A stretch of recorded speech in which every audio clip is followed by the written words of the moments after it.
जी बोलिए। Sir sorry, मुझे एक क्वेश्चन पूछना था। हाँ हाँ बोलिए। मैं एक्चुअली थोड़ी देर से लीव होने वाली हूँ ना, इसलिए आपको पहले ही पूछ रही हूँ। हम्म दूसरे टॉपिक से लेकर है हमारा पेपर 1 जो है ना, जैन हिस्ट्री एंड आर्ट्स। हम्म तो उसमें फर्स्ट क्वेश्चन आपका था कि जैन धर्म का नाम, मतलब पूछा गया है जैन धर्म का नाम और उसके संस्थापक। हम्म तो उसका आंसर नहीं है कुछ एक्चुअली वहां पे जो आपने पीडीएफ भेजी थी। तो introduction to Jainism, who is Jain, founder hmm. Of Jainism, तो तो फाउंडर ही एक्चुअली है। मैंने जो हाँ। फर्स्ट क्लास ली थी उसमें इसके बारे में सब पढ़ाया था। अ, उसकी हालांकि रिकॉर्डिंग भी है, फिर मैं शॉर्ट में आपको बता देता हूँ। हाँ। जब जैनिज्म नाम के बारे में आए तो उसमें मैंने क्लियर किया था कि जैन जो वर्ड है वो जिन जिन वर्ड हम्म। से बना है। और हम्म। जिन का मतलब होता है कि जिन्होंने राग द्वेष आदि को जीता है। अब हम्म। जैन कहते हैं कि जो जिन से रिलेटेड कुछ भी हो, जैन हम्म। मंदिर हो, जैन तीर्थ हो, जैन ग्रंथ हो या जैन कम्युनिटी हो, मतलब जिन से रिलेटेड जो कुछ भी हो उसे जैन कहते हैं। यहाँ जो फिलॉसफी है जो जिनेंद्र भगवान ने बताई है उस फिलॉसफी को जैनिज्म कहते हैं। तो ये एक नाम से रिलेटेड खुलासा था कि जैन नाम क्यों बना, तो आपको जिन को एक्सप्लेन करना है उसमें। ठीक। ओके। और जो फाउंडर के बारे में था वो मैंने उसमें हाँ, बताया था कि महावीर है, ऋषभदेव है वहां पे। हाँ। हाँ, आप तीनों उसमें लिख सकते हैं कि एक हिसाब से कोई भी फाउंडर नहीं है, एक हिसाब से ऋषभदेव फाउंडर और भगवान महावीर उसके फाउंडर कहे जा सकते हैं। तो उन सबका तीनों का एक्सप्लेनेशन करके आप लिख सकते हैं उसमें। जी। ठीक है, और कोई क्वेश्चन? और सर पेपर 4 में जो यूनिट 5 है ना, introduction of Acharya and there contribution. तो हम्म। उससे कोई क्वेश्चंस नहीं है क्या? आचार्य हरिभद्र सूरी, आचार्य हेमचंद्र जी, आचार्य सिद्धसेन देखिए वो दिवाकर। सारे वो क्योंकि पेपर 4 की जो बाकी 3 यूनिट्स हैं, यूनिट 1, 2 एंड 5, ये आपको मतलब ये तृप्ति मैम के अंडर में है। और आई थिंक वंदना मैम आपको कल से ये तीनों यूनिट्स पढ़ाएंगी। तो आपको इनसे रिलेटेड क्वेश्चंस भी जहाँ तक है मिल जाएंगे, और मैम साथ साथ में उनको पढ़ा भी देंगी उन यूनिट्स को। ठीक। अच्छा, नहीं आप वो ले रहे थे ना पेपर 4, आई थिंक। नहीं नहीं, हाँ। मैं एक्चुअली पेपर 4 का जो शॉर्ट से नहीं प्राकृत वाला पार्ट है, हाँ। यूनिट हाँ। 3 एंड यूनिट 4, सिर्फ उतना ले रहा ओके ओके। हाँ। हूँ। ठीक है सर। ठीक।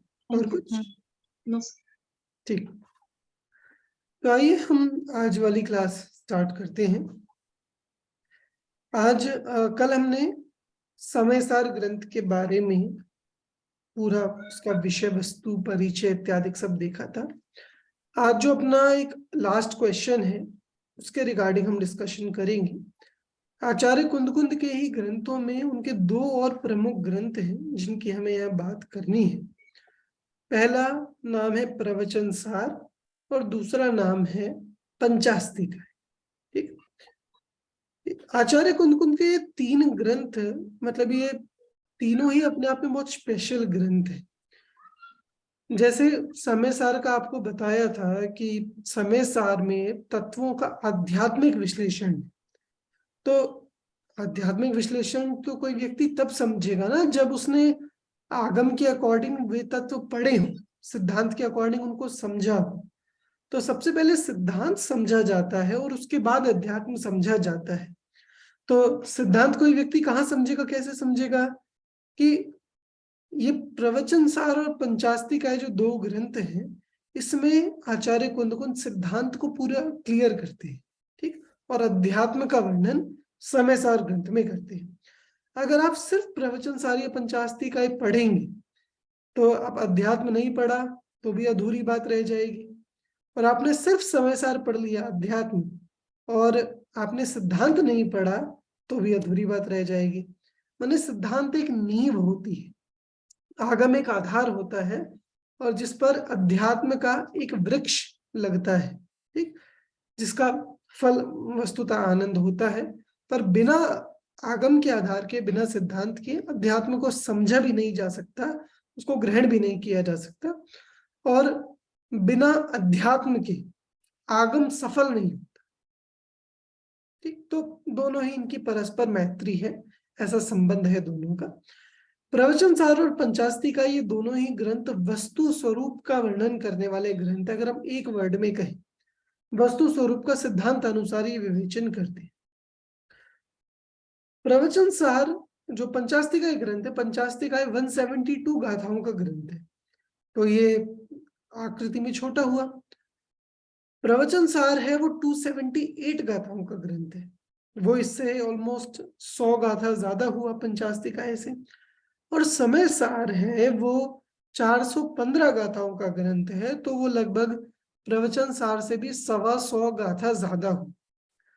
तो इनके संबंध में ऐसा कहा जाता है कि ये तीनों ही ग्रंथ एक तरह से क्रम से पढ़ने के, कि सबसे पहले पंचास्तिकाएं पढ़ो, तो उससे आपको बहुत बेसिक नॉलेज 6 द्रव्यों की, 7 तत्वों की, वो सब हो जाएगी कि क्या क्या सिद्धांत होते हैं। उसके बाद अब प्रवचन सार पढ़िए, तो प्रवचन सार में वो पूरा वस्तु स्वरूप और ज्यादा गहराई से, माने वो है तो मुख्यतः सिद्धांत की दृष्टि से, पर उसमें अध्यात्म का भी आपको पुट मिलेगा।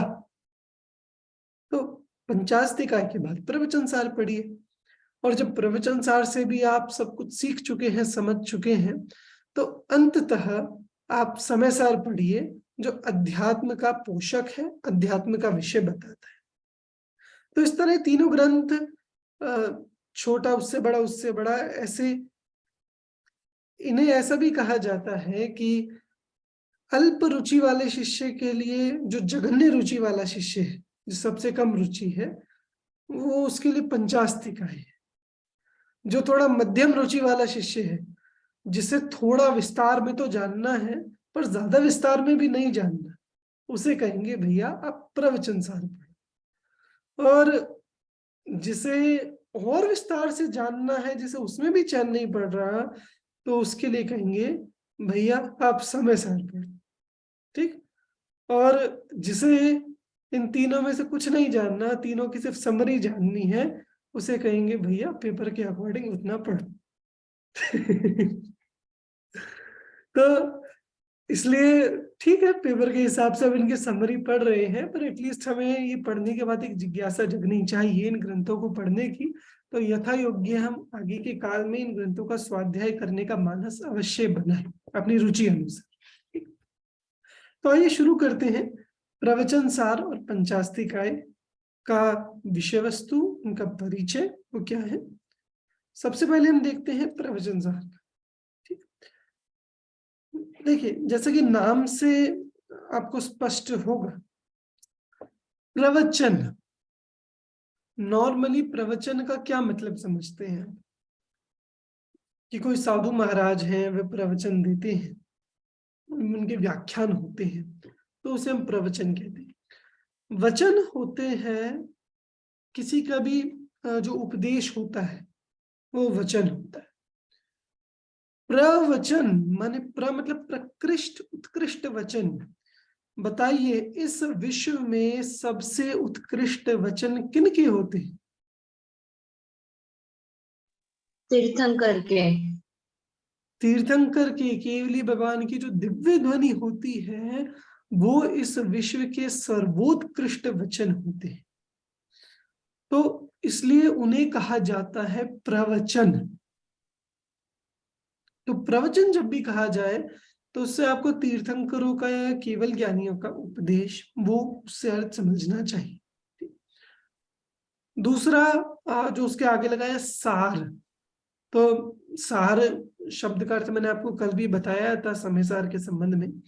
सार मतलब एक उसमें जितना ग्रहण करने लायक है, क्योंकि जिनेंद्र भगवान के प्रवचन में तो क्या नहीं आया, पूरा 12 अंग, मतलब द्वादशांग से भी, मतलब पूरा वर्णन आया उसमें, तो हर चीज की वर्णन है। पर उसमें वो क्या चीज है कि हमें कल्याण के लिए जाननी जरूरी है, कि उतना भी नहीं जानेंगे तो हमारा कल्याण नहीं होगा। और दूसरी बात कि भाई हमारी बुद्धि नहीं है कि हम सारे अंग समझ सके, सारे विषयों को गहराई से पढ़ सके।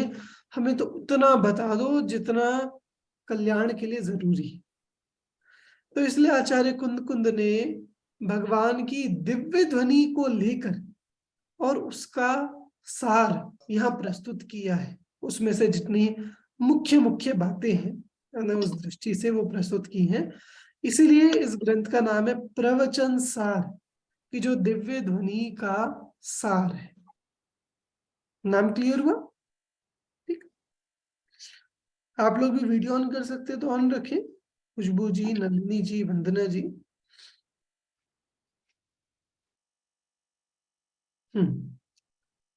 देखिए, तो प्रवचन मतलब दिव्य ध्वनि, और दिव्य ध्वनि का सार है ये प्रवचन सार ग्रंथ है। इसके रचनाकार जो हम स्टार्टिंग में देख ही चुके हैं, आचार्य कुंद हैं। टीकाएं जैसे हमने कल समय सार के संबंध में देखी थी, तो देखिए आपको ये दो टीकाकार इन तीनों ही ग्रंथों में मिलेंगे, समय सार, प्रवचन सार, पंचास्तिकाएं। इन तीनों ही ग्रंथों की पर आचार्य अमृतचंद्र ने भी टीका लिखी और आचार्य जयसेन ने भी टीका लिखी है। आचार्य जयसेन ने तो तीनों ग्रंथों की टीका का एक नाम दिया है, तात्पर्य वृत्ति, तात्पर्य वृत्ति, तात्पर्य वृत्ति। ठीक, अमृतचंद्र आचार्य ने अलग अलग नाम दिए। वहां उन्होंने समय सार की टीका को कहा है आत्मख्याति, आत्मख्याति। ठीक, प्रवचन सार की टीका को कहा है तत्व प्रदीपिका, और पंचास्तिकाय की टीका को कहा है समय व्याख्या। ठीक, तो ये सारे नोट्स में भी आपको दिए हुए हैं, वहां से आप देख सकते हैं। तो प्रवचन सार पे अमृतचंद्र आचार्य की तत्व प्रदीपिका और जयसेन आचार्य की तात्पर्य वृत्ति, ये टीकाएं मिलती। इस ग्रंथ में 3 अधिकार हैं। 3 अधिकारों के अगर आप नाम देखें तो दोनों टीकाओं के अकॉर्डिंग थोड़ा सा डिफरेंस है नामों में। अमृतचंद्र आचार्य के अनुसार ज्ञान तत्व प्रज्ञापन, ज्ञेय तत्व प्रज्ञापन और चरणानुयोग सूचक चूलिका, ये 3 अधिकार, ज्ञान तत्व, ज्ञेय तत्व, चरणानुयोग। तो इससे हमें कुछ कुछ विषय वस्तु भी, जैसे कल समय सार के अधिकारों के नाम से हमें विषय वस्तु ध्यान में आ रही थी, ऐसे ही इस ग्रंथ में अधिकारों के नाम से भी हमें विषय वस्तु ध्यान में आ सकती है। जैसे ज्ञान तत्व प्रज्ञापन, मतलब जिसमें ज्ञान तत्व का वर्णन होगा विस्तार से। ज्ञेय तत्व प्रज्ञापन, जिसमें ज्ञेय का वर्णन होगा। ज्ञेय क्या होता है? जानने योग्य, जो जानने योग्य है, विषय है, द्रव्याधिक है, तो जिसमें ज्ञेयों का वर्णन है। और चरणानुयोग सूचक चूलिका, तो जिसमें चरणानुयोग का वर्णन है। अब आचार्य जयसेन ने इनके बड़े इंटरेस्टिंग नाम दिए हैं। देखो, ज्ञान तत्व प्रज्ञापन को सीधा सा नाम सम्यक ज्ञान दिया, ज्ञान ज्ञान। ठीक है, चरणानुयोग सूचक चूलिका का नाम उन्होंने सम्यक चारित्र अधिकार दिया, क्योंकि चरणानुयोग की बात है। पर ज्ञेय तत्व प्रज्ञापन को उन्होंने सम्यक दर्शन अधिकार नाम दिया, कि ज्ञान तत्वों को जाने और ज्ञेय तत्वों को जानकर श्रद्धान करें।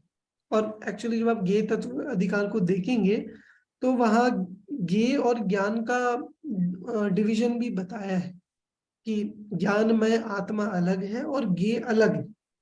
तो इस वजह से भी आचार्य जयसेन ने उसको सम्यक दर्शन अधिकार नाम दिया है, क्योंकि उसमें सभी द्रव्यादिक का भी सम्यक प्रकार से निर्णय हो जाता है। ठीक, तो ये 3 अधिकार जो नाम में डिफरेंस है, वो ये 3 अधिकार प्रवचन सार के हैं।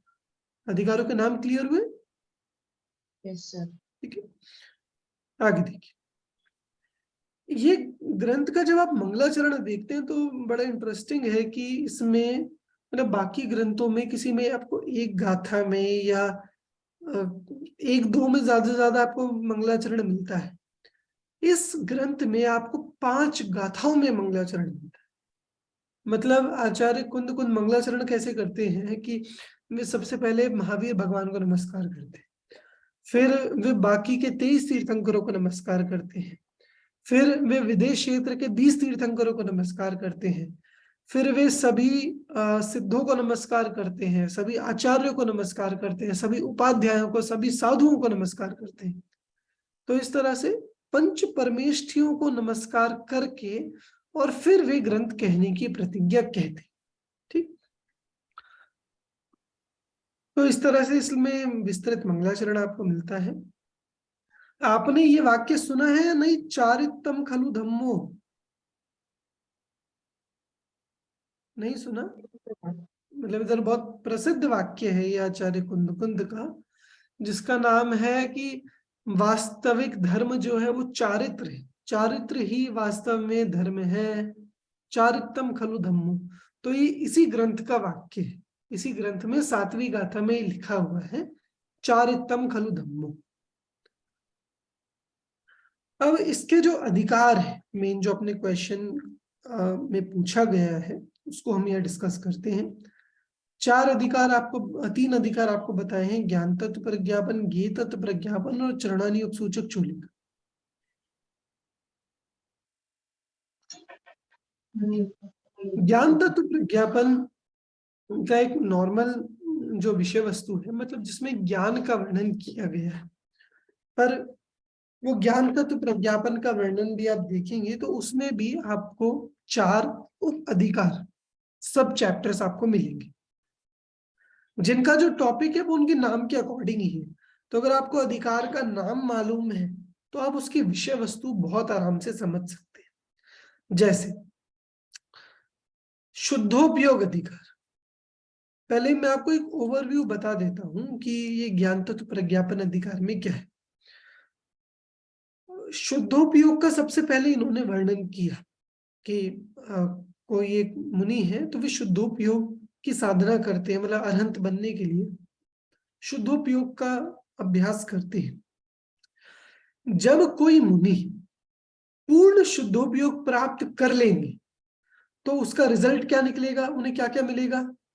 मैंने किसी ने शुद्धोपयोग प्राप्त करके और शुद्धोपयोग अगर कोई कंटिन्यू करते रहे तो क्या बन जाता है, वो कौन सी अवस्था प्राप्त कर लेता है।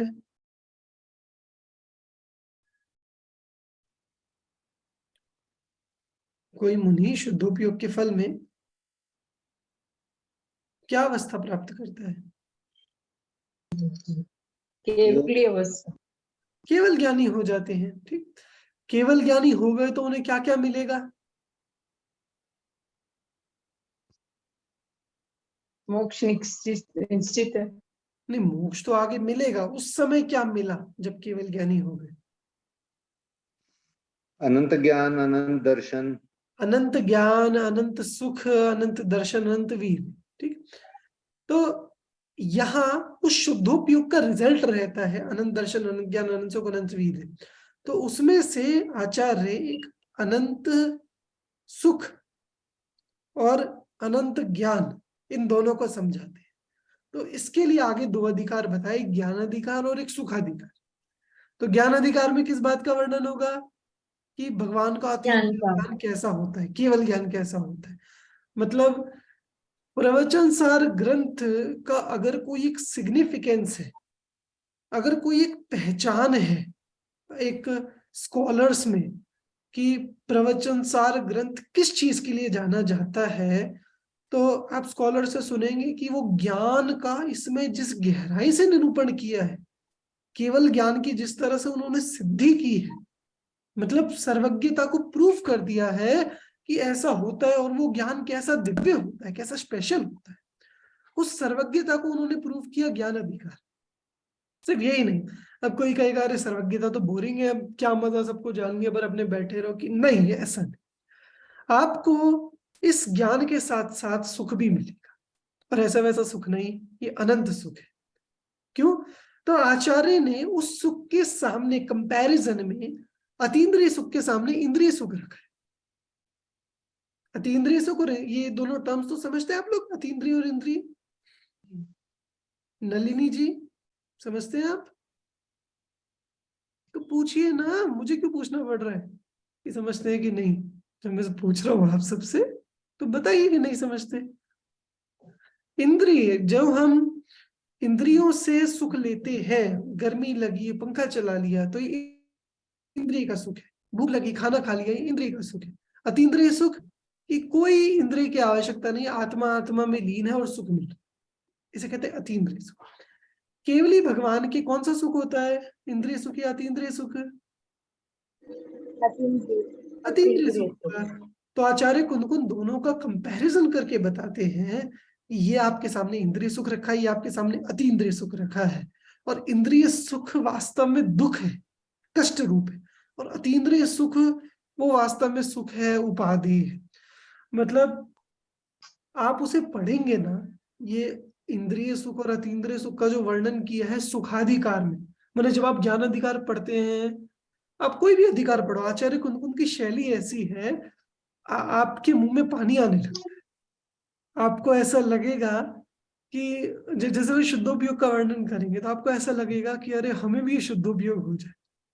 आचार्य कुंदकुन जब ज्ञान का वर्णन करेंगे तो इतनी दिव्यता के साथ वर्णन करेंगे, आपको ऐसा मन करेगा अरे ये ज्ञान मुझे भी प्राप्त हो जाए। और जब वे सुख का वर्णन करते हैं तो इस तरह से वर्णन करेंगे, मतलब अभी आपको इंद्रिय सुख दुख नहीं लगता है ना, अभी हमें इंद्रिय सुख सुख ही लगता है ना। अब आचार्य कुंदकुन का सुखाधिकार पढ़ लो, आपको सही में लगने लगेगा कि इंद्रिय सुख दुख है। मतलब उन्होंने नाम ले लेकर कि इंद्र है, चक्रवर्ती है, जिनके पास बड़े बड़े इंद्रियों के सुख हैं, अरे वे सब दुखी हैं, कोई सुखी नहीं है। क्यों? उन्होंने एक छोटी सी, मैं उसका एक छोटा सा आपको सैंपल देता हूं, आचार्य ने क्या गजब की बात कही है।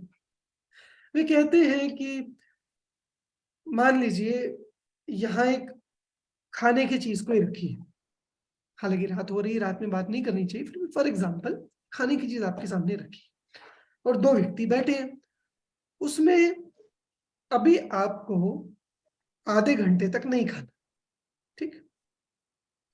तो एक व्यक्ति का बहुत मन हो रहा है कि मैं खाऊं खाऊं खाऊं खाऊं उसे खाऊं, बहुत मन हो रहा है।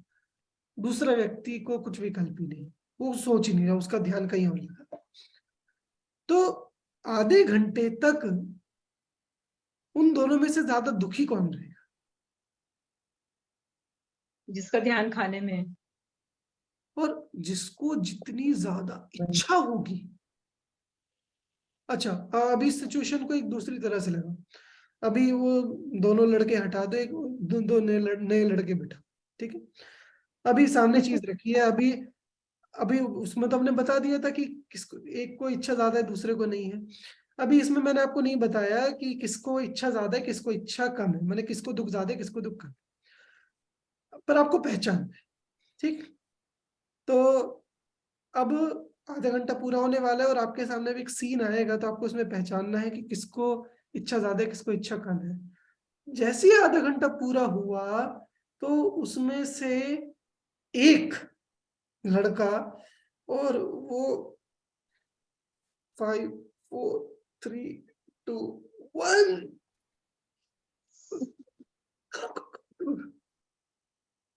खा रहा है, और दूसरा व्यक्ति की हो गया, अच्छा ठीक है। किसको इच्छा ज्यादा थी? फर्स्ट वाले को। चलो दूसरा, किसको दुख ज्यादा था? फर्स्ट वाले को। फर्स्ट वाले को। अब आपको वो दुख दिख रहा है या नहीं दिख रहा कि आधे घंटे तक वो ऐसा परेशान होता रहा, और जब विषय के लिए भागा तो कैसा झपट्टे मारता हुआ भागा। बात समझ में आई? तो इससे हमें ख्याल में आता है कि वो एक्चुअल में जो इंद्रिय सुख है वो दुख है। वो तो ये जो इंद्र है चक्रवर्ती है, सभी दुखी है जो इंद्रिय विषयों को भोग रहे हैं, कोई भी जो इंद्रिय विषयों को भोग रहा है। और जो इंद्रिय विषयों से रहित है, केवली भगवान, जिनको अतीन्द्रिय सुख प्रकट हुआ है, वो ही वास्तव में सुखी है। ये पूरा वर्णन आचार्य ने बहुत सुंदर तरीके से सुखाधिकार में किया है। मतलब पूरे प्रवचन सार ग्रंथ का अगर मेरा कोई सबसे फेवरेट अधिकार है तो सुख अधिकार है। पढ़कर मजा आता है। तो मतलब आप पढ़ेंगे ना, आपको ऐसा लगेगा कि अरे क्या गजब चीज होती है अतीन्द्रिय सुख, मतलब ऐसा मन करेगा हमें प्राप्त करना है एक बार अतीन्द्रिय सुख। तो ये वर्णन किया आचार्य ने सुखाधिकार। इसके बाद ज्ञान तत्व प्रज्ञापन का एक लास्ट अधिकार है शुभ परिणाम अधिकार। शुभ परिणाम अधिकार में क्या है कि अब मान लो अतीन्द्रिय सुख का वर्णन कर दिया, तो किसी ने कहा कि हे आचार्य हमें तो ना तो अतीन्द्रिय ज्ञान है ना अतीन्द्रिय सुख है, हम क्या करें? हम कि चलो कोई बात नहीं, आपको शुभ परिणाम है या नहीं किया है। तो उन्होंने एक्सप्लेन किया कि शुभ परिणाम क्या होता है, कि भगवान के प्रति जो पूजन अर्चन आदि का भाव होता है वो शुभ परिणाम होता है और उसके फल में जीव अच्छी गति को प्राप्त होता है, अच्छे संयोगों को प्राप्त होता है। तो शुभ भाव के बारे में इतना तो पता ही होगा आप सबको, ठीक। पर आचार्य उसमें भी बता रहे हैं कि शुभ भाव के फल से भी अगर तुम्हें सुख मिलेगा, जो इंद्रिय सुख, वो भी सुख नहीं है, वो भी है दुख ही। तो इसलिए उसमें भी आसक्त मत होना, ठीक। तो ये सारा वर्णन, और लास्ट में पूरा अधिकार जहां समाप्त हो रहा है, आचार्य ने ये बताया कि आप मोह का अभाव कैसे कर सकते हो, मोह का नाश कैसे कर सकते हो, वो उसमें बताया। तो ये ज्ञान तत्व प्रज्ञापन का बताया। तो आइए एक बार देखते हैं। शुद्धोपयोग अधिकार, जिसमें शुद्धोपयोग का वर्णन है।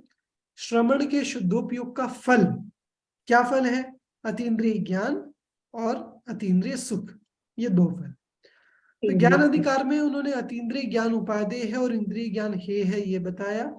केवल ज्ञान का स्वरूप बताया और आत्मा का ज्ञान स्वभाव बताया, ठीक।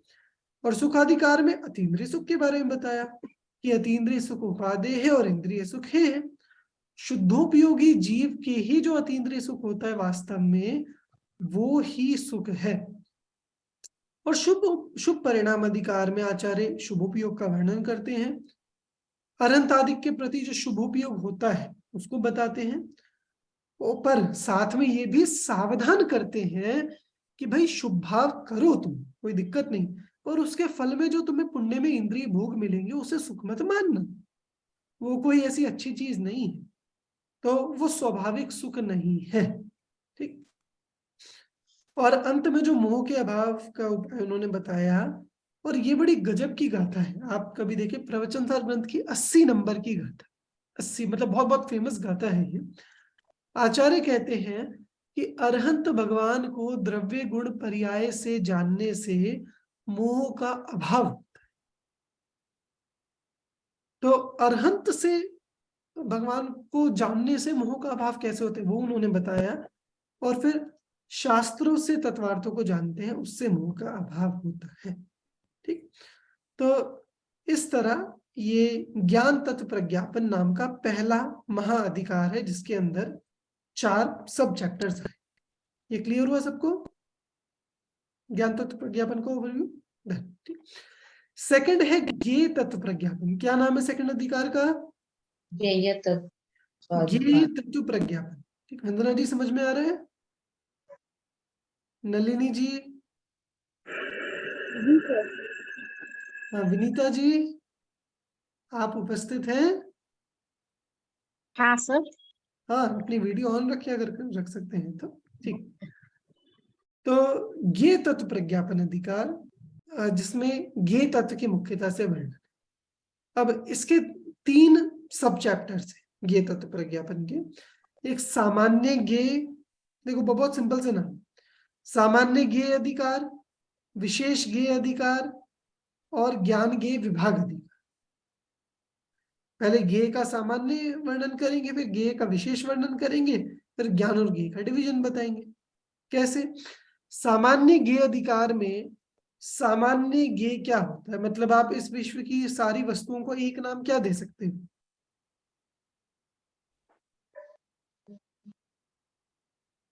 इस विश्व की सारी वस्तुओं को एक नाम क्या दे सकते हो? उद्गल।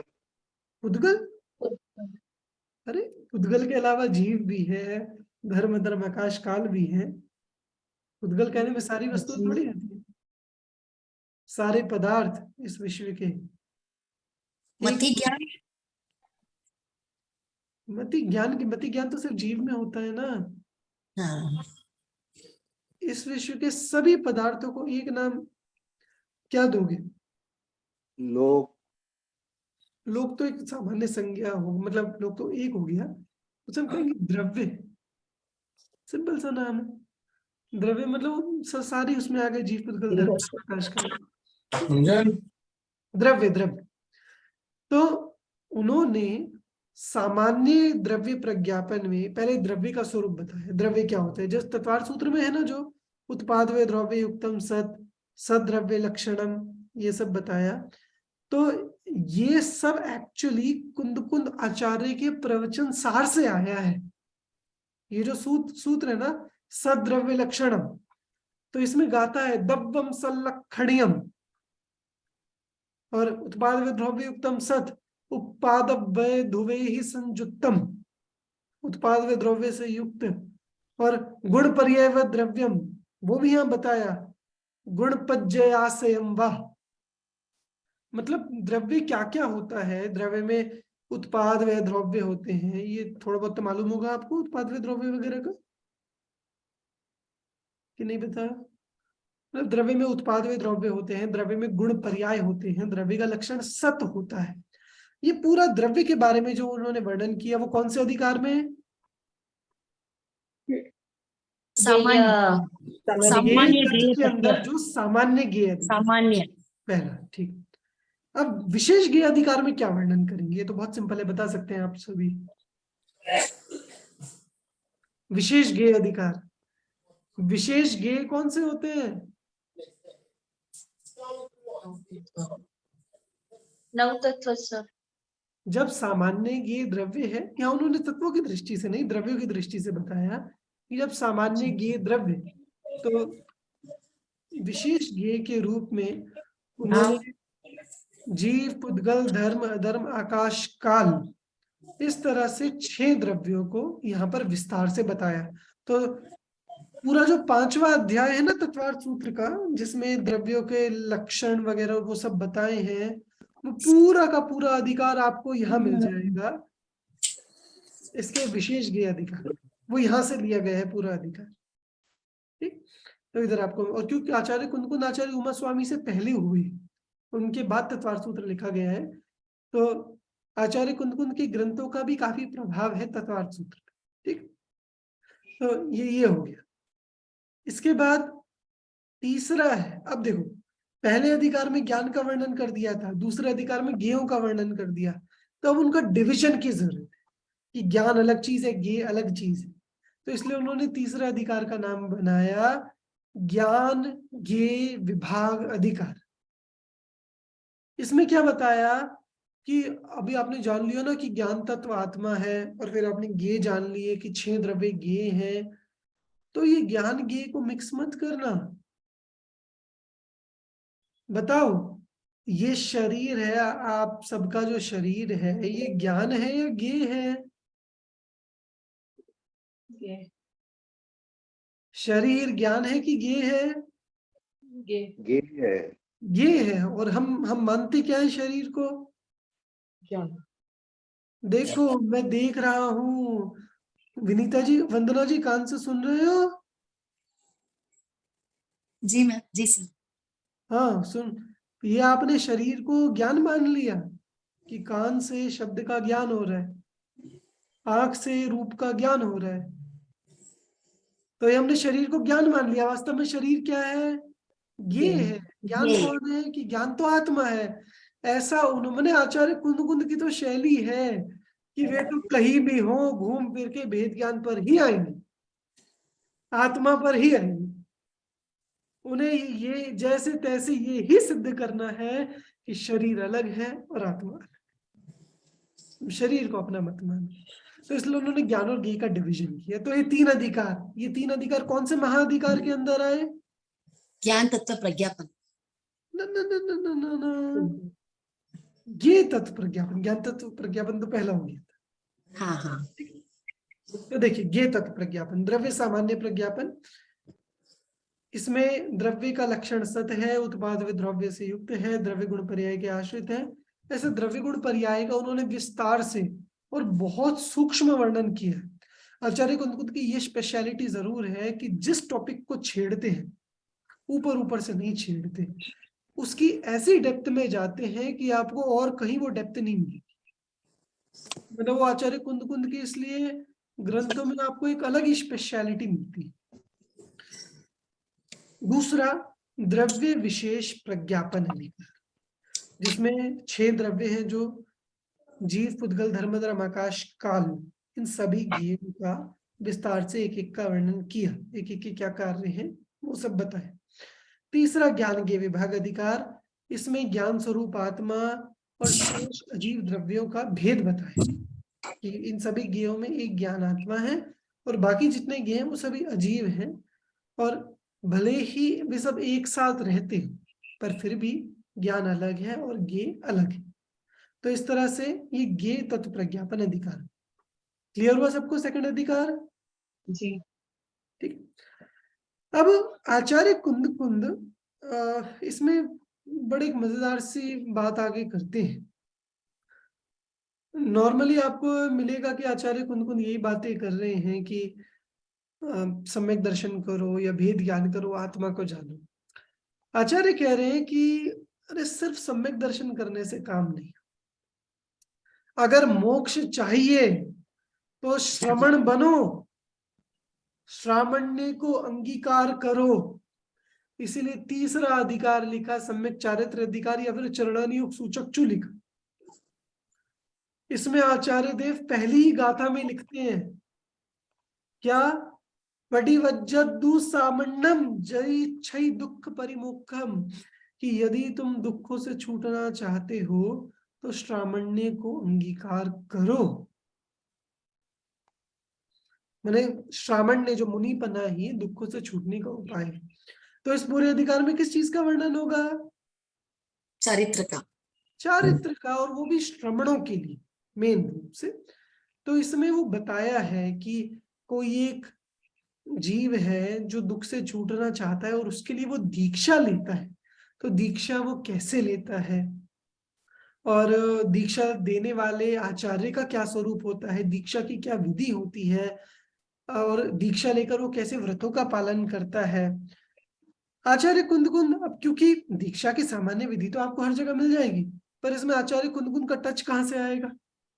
कि वो यहां से कि जब वे सब वर्णन कर रहे हैं कि श्रमण का जीवन कैसा होता है, तो आचार्य सिर्फ बाहर के व्रताधिक नहीं बता, पर वे उसके अंतरंग का समता भाव और शुद्धोपयोग बता रहे। आचार्य कहते हैं कि अगर श्रमण में समता भाव नहीं है तो उसे मोक्ष की प्राप्ति नहीं होगी।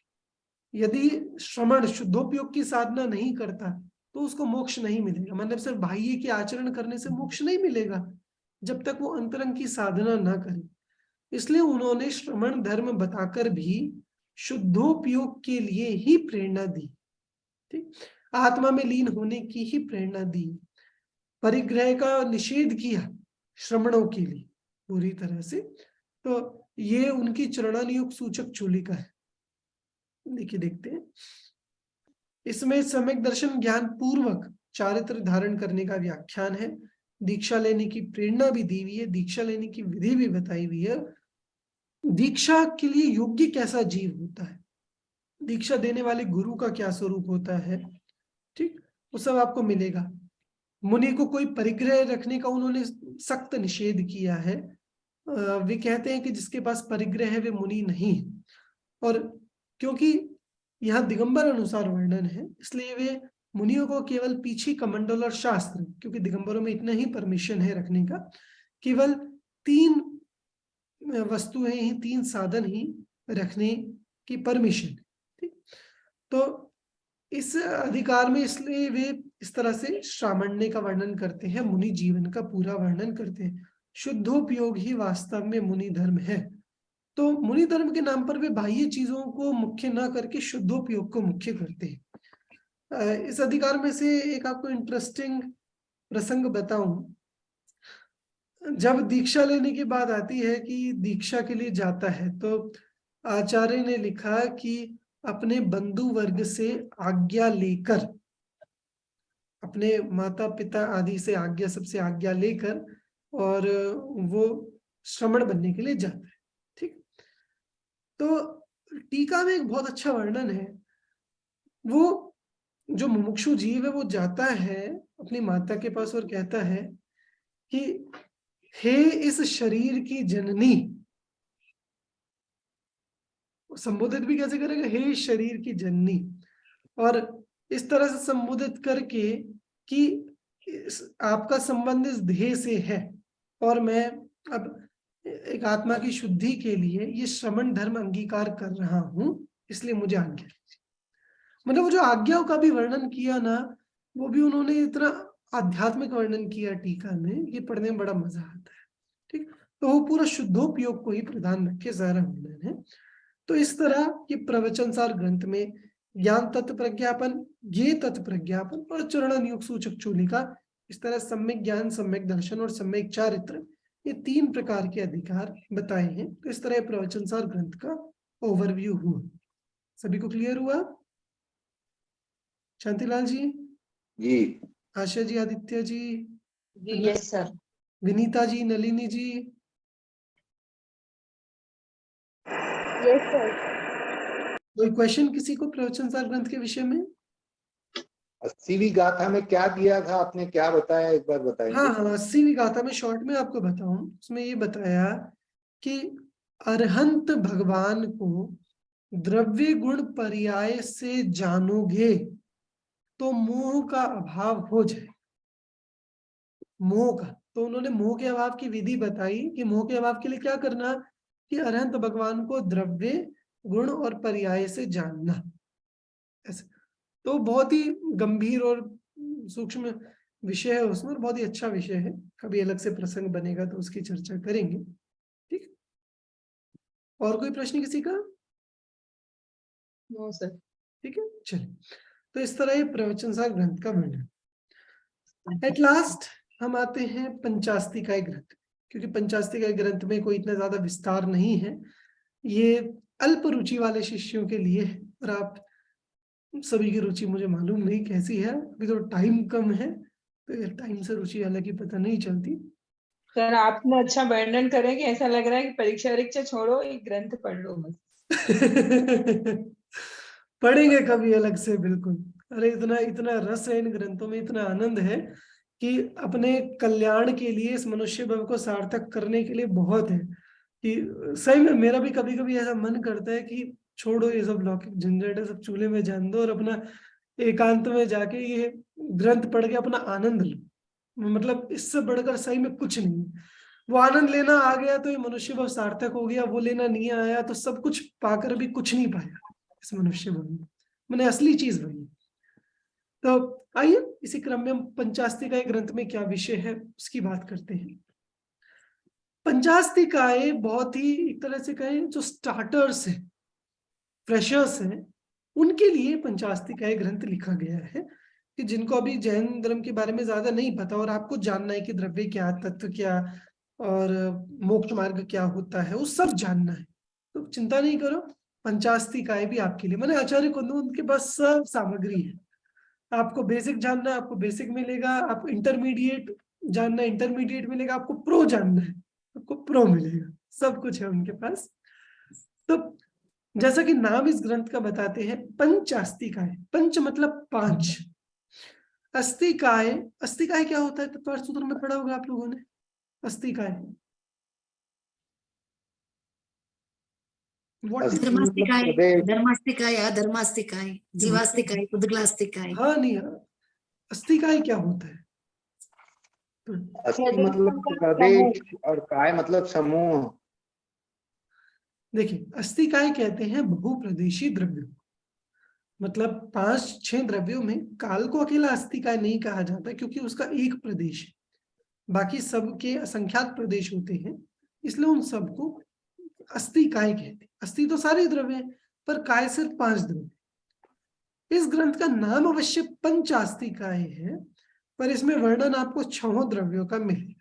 ठीक, तो ये नाम इसलिए रखा बहुत बेसिक के लिए, क्योंकि समय सार नाम सुनने में ऐसा लगता है अरे कोई सूक्ष्म चीज का वर्णन होगा, प्रवचन सार, अरे भगवान की दिव्य ध्वनि का, और पंचास्तिकाय कि कुछ नहीं, बस 6 द्रव्यों का नॉर्मल वर्णन है, तो नाम भी इसलिए ऐसा सिंपल सा रखा है इसका।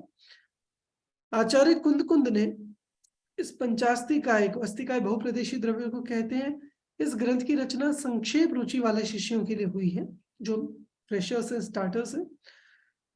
इसमें द्रव्य तत्व मोक्ष मार्ग का आधारभूत वर्णन है, क्योंकि देखिए अगर किसी को जैन दर्शन का द्रव्यानुयोग जानना, तो द्रव्यानुयोग जानने के लिए उसमें आपको द्रव्य का वर्णन चाहिए, तत्व का वर्णन चाहिए, मोक्ष मार्ग का वर्णन चाहिए।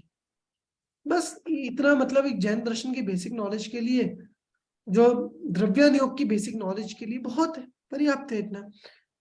आचार्य कुंद ने स्वयं इसको प्रवचन का सार कहा है। संक्षेप रुचि वालों के लिए, मतलब वो प्रवचन सार तो बड़ा था, पर उसमें से भी अगर आप और शॉर्ट निकालें तो वो यह प्रवचन सार है। ठीक, इसकी दो प्रमुख टीकाएं हैं जैसे बाकी ग्रंथों की थी। एक आचार्य अमृत चंद्र की समय व्याख्या नाम की टीका, और आचार्य जयसेन की तात्पर्य वृत्ति, हर जगह नाम सेम ही है आचार्य जयसेन की टीका का।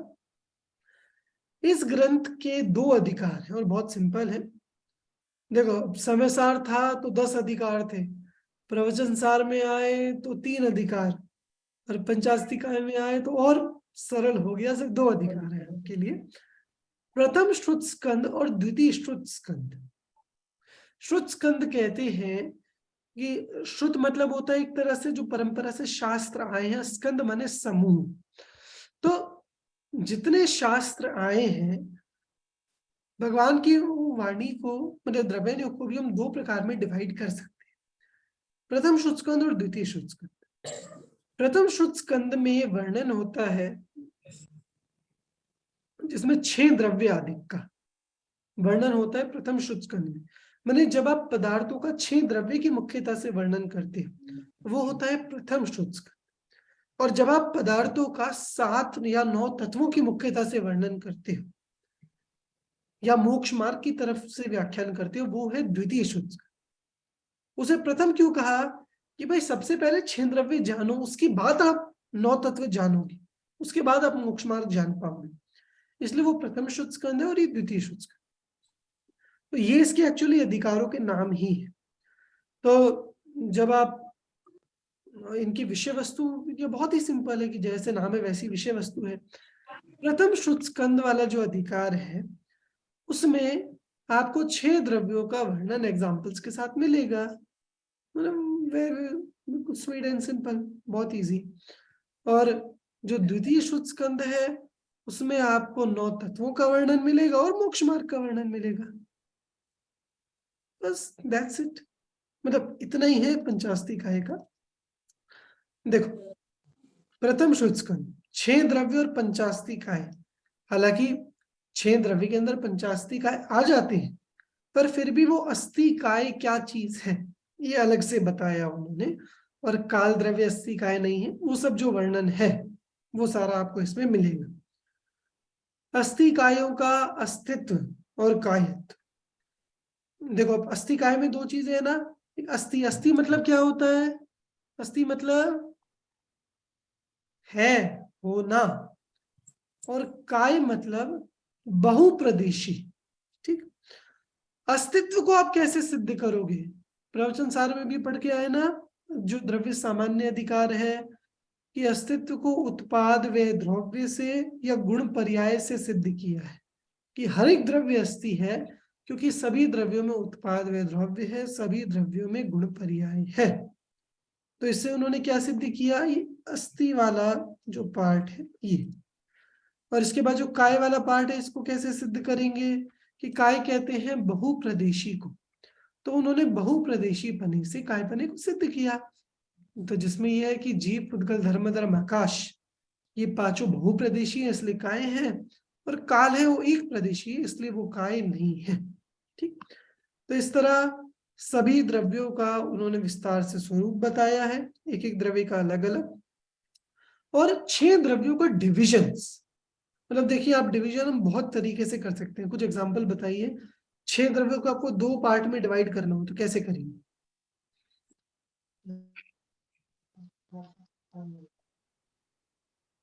पंचास्तिकाय, एक एक काला जीव, हाँ एक जीव, बाकी सब अजीव। अस्तिकाय और नास्तिकाय, जो अस्तिकाय और अस्तिकाय नहीं, जो जीव है और जो जीव नहीं। और कैसे करेंगे? पुद्गल, जो मूर्त है पुद्गल, और जो अमूर्त है मूर्त और अमूर्त से डिवीजन करेंगे। फिर हम कर सकते हैं क्रियावान और अक्रियावान, जीव और पुद्गल क्रियावान है, बाकी के 4 द्रव्य स्थिर है, फिक्स है, तो क्रियावान अक्रियावान। और कैसे कर सकते हैं? लोक अलोक, लोक में 6 द्रव्य, अलोक में सिर्फ आकाश, लोक और लोक दोनों में ही है। तो इस तरह से जो डिवीजन हो सकता है वो भी आचार्य कुनकुन ने यहाँ करते हुए मेनली जो मूर्तामूर्त और चेतना चेतन माने जीवाजीव, ये 2 डिविजन्स भी उन्होंने द्रव्य के करके समझाए हैं। तो इस तरह प्रथम शुद्ध स्कंद में 6 द्रव्य और 50 का है, ये पूरा क्लियर हो जाता है। ठीक, इसके बाद नंबर आता है द्वितीय शुद्ध स्कंद। तो भैया अब आपने द्रव्य जान लिए, अस्थिकाय जान लिए, तो अब आप सेकेंडरी लेवल की पढ़ाई कर, नेक्स्ट प्राइमरी हो गई। तो एक तरह से एक्चुअली प्राइमरी को ही प्रथम कहते हैं और द्वितीय सेकेंडरी को कहते हैं, नेक्स्ट लेवल की पढ़ाई। तो इसमें 9 पदार्थ के स्वरूप की बात है और मोक्ष मार्ग का वर्णन। 9 पदार्थ जो हम पीछे देख चुके हैं समय सार में, और मोक्ष मार्ग भी।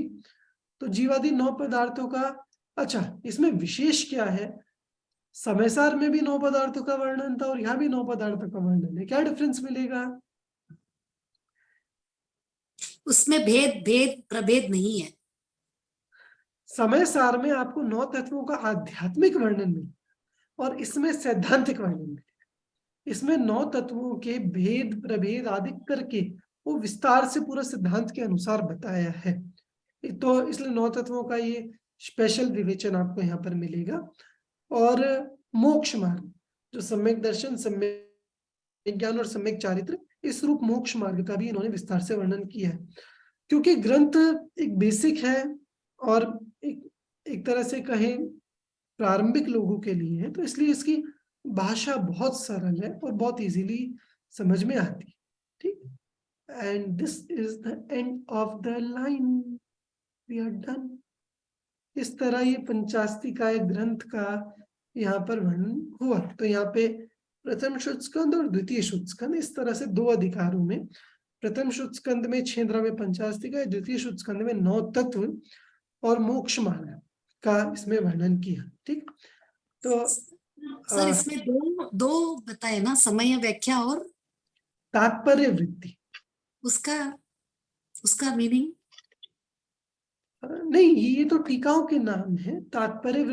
तात्पर्य वृत्ति का मतलब है कि वो तो समय सार की भी टीका आचार्य जैसे की तात्पर्य वृत्ति है, प्रवचन सार की भी टीका तात्पर्य वृत्ति है और पंचास्तिकाय की भी तात्पर्य वृत्ति है।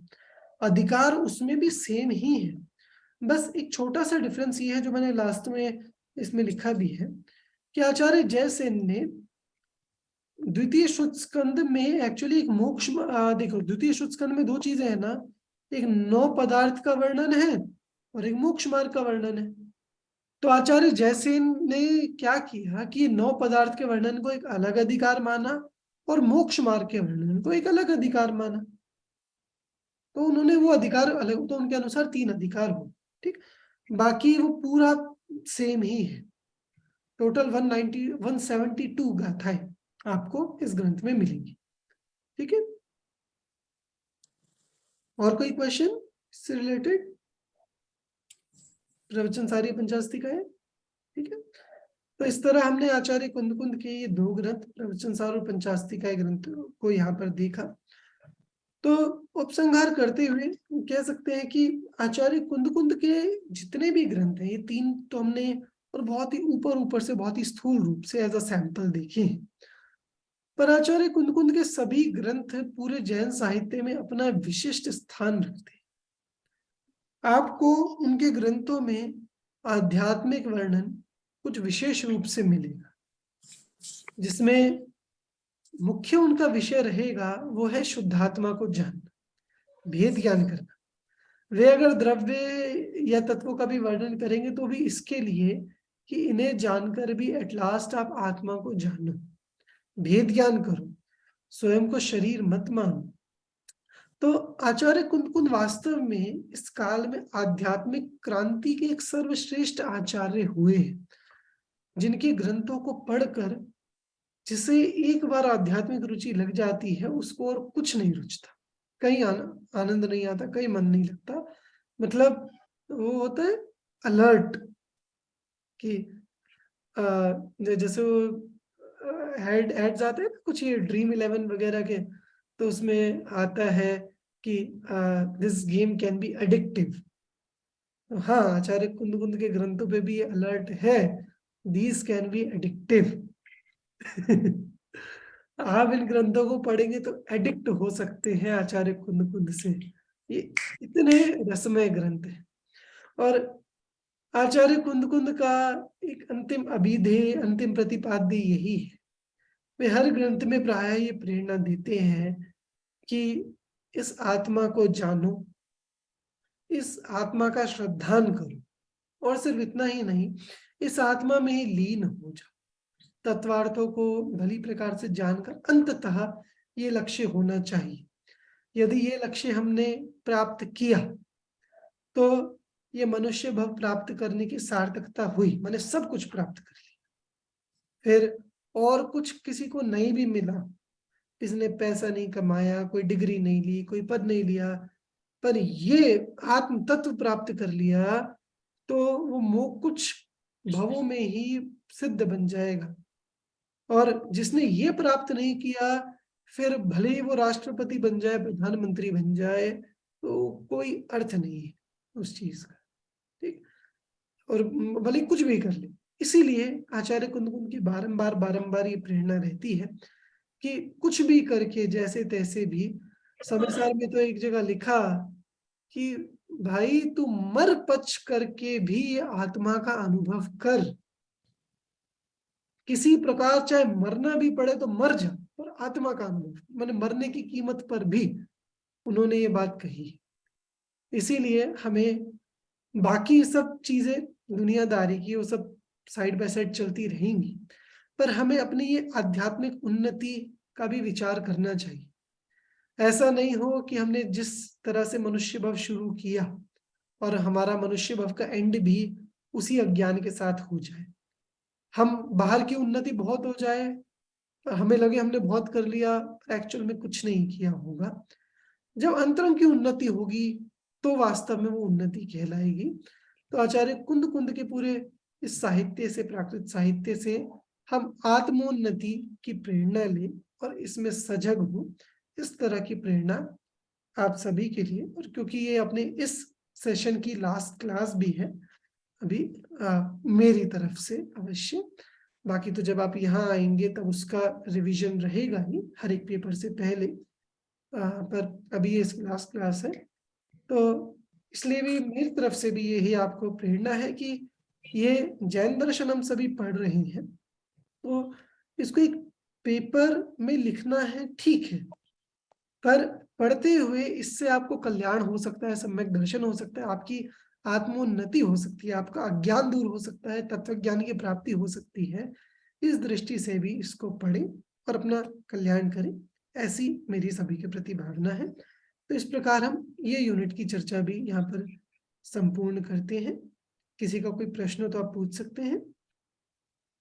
सब क्या सिर्फ शब्द तीन थे? तीन ही हे है। भाई, मर पच कर भी आत्मा का उत्थान कर। अनुभव, आत्मा का अनुभव कर, तत्व का कौतूहली हो जा। आपको अगर देखना उस समय सार ग्रंथ का आत्मख्याति टीका में 23 नंबर का काव्य है, वहां पे वो तो वहां ये बात लिखी गजब की। हाँ वंदना जी। सब तीन ही है, नियम सार अष्टपहुड़ा नहीं है नहीं, अभी। नियम सार और अष्टपाउड़ का जैसे आपको सामान्य परिचय स्टार्टिंग में दिया था जितना, तो उतना ही आपको प्रिपेयर करना है, विस्तार से आपको इन 3 का ही करना है। ओके सर, उसका क्वेश्चंस पेपर क्या? नहीं, पेपर 4 का क्वेश्चन पेपर क्वेश्चन पेपर तो आपको पेपर वाले दिन मिलेगा ना। नहीं सर, सबका रिवीजन दे रहे हो ना? क्वेश्चन रिवीजन बैंक आप कह रहे हैं? Question bank? रिवीजन, हाँ क्वेश्चन बैंक। तो क्वेश्चन बैंक तो मैं बहुत टाइम पहले दे चुका हूँ, उसी पर तो ओके आप देखिए ना। इवन आपको क्वेश्चन बैंक भी दिए, इवन ये जो नोट्स भी दिए हैं आप देखिए, इनमें हाँ हाँ ठीक है। ये क्वेश्चंस लिखे हुए हैं ना, ये लिखा है। तो ये मैंने अच्छा क्वेश्चंस के अकॉर्डिंग ही आप लोगों को पढ़ाया है। तो मैं ये ओके, पीडीएफ भी आप लोग के साथ शेयर कर चुका हूँ और पहले वाला क्वेश्चन बैंक भी शेयर कर चुका हूँ, तो वो ठीक देख है। लीजिए। मैं अभी उसका स्टार्ट नहीं किया तो मैं देखी नहीं सर। हाँ नहीं, देख लीजिए, सब सारा मिल जाएगा। ठीक है। ठीक है, और कोई प्रश्न किसी का? ठीक है, अभी वाली क्लास फिर यहीं पूरी करते हैं। सभी को जय जय। जय जय जय जय।